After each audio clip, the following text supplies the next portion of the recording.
Oh, good morning. It's Friday morning at 7:37 and my computer is going to cooperate because I asked it very nicely to. Okay, so I'm going over clinical vignette part 1, which is due Sunday of week 3. As you know, this is a cumulative assignment with 3 parts to it.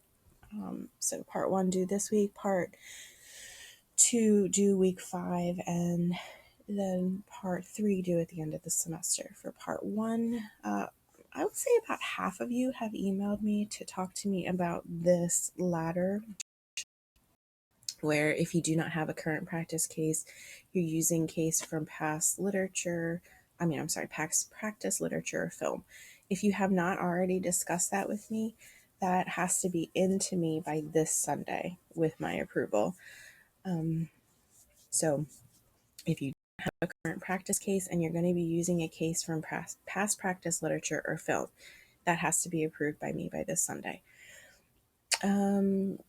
Just as a heads up, Danny's case example cannot be used for these assignments because, as you well know by this point, we're going to be thoroughly discussing him in other activities this semester. It's worth 2 points, and it includes the following. An introduction, you're going to explain your role with the client and what context you work with this person. You're going to identify data sources for the report and the source of the referral. Currently working with this client, you're going to talk about that. You're going to talk about the fact that you're currently working with this client, you have conducted or read through their biopsychosocial and or their case notes from other clinicians, and perhaps you've spoken to family. If it is based on past practice literature or film, you're going to talk about that as well. You're going to list the identifying information. Name, you're going to use an alias. So if the person's name is Bob Jones, you are going to rename him to something else. So we can protect the identity of our clients, except if you are using if you're using literature and film. If you're using literature and film, I would need you to use the name so that I understand what you're talking about. Age, gender, race, sexual orientation, nationality, religion, relationship status, children, their ordinal position in the family of origin, whether the oldest child, youngest child, only child, etc., their education, socioeconomic status, occupation, current employment, and identify any missing information that came from the data sources that you had. So, for instance, did you receive a chart regarding this person and they state whether they had siblings or something like that? Make sure that you're identifying that information. Talk about the presenting problem. So this would be the problem that the person presented with for services. If you are using literature or film, you're going to talk about what the presenting problem is. Chief complaint is different from the presenting problem sometimes.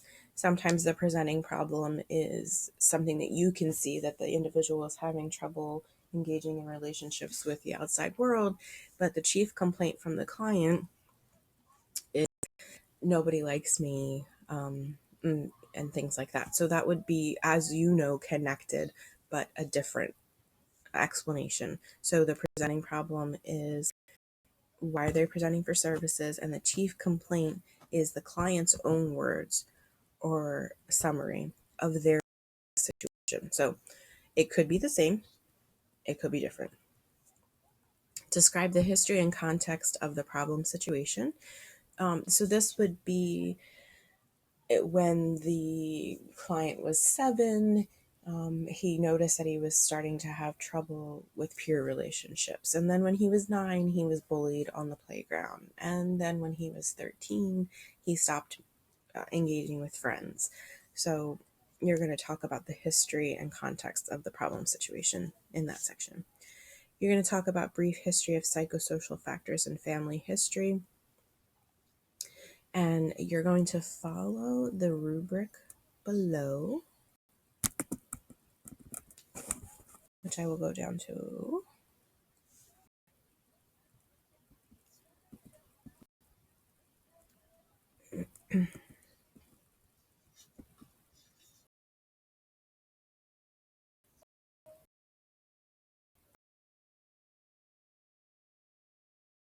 problem, I'm going to discuss background, supports, and then your view.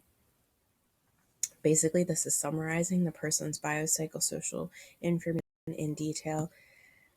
I wanted to point out this lovely section right here, use headings, with this entire vignette, with this entire paper. Please head it identifying information. It's a really good way to concise and clear writing. Back up to developing a list of current diagnosis, including medications. So this would be diagnosis that the client is currently diagnosed with, clinicians, or if you're using a literature or movie example, you're going to be creating a list of current diagnosis, and if they're on any medications, then you would be reporting that. And you're going to state whether you agree or disagree with the person's current diagnosis and why.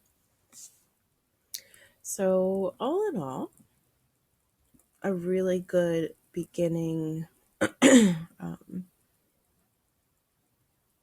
part of this assignment. And if you're nerding out, because this is one of the things that I really loved about this course, is that you gotta finally get to delve into a person's history and figuring out. So this is the clinical vignette part 1. If you have any questions, let me know. And otherwise, good luck. You'll do great.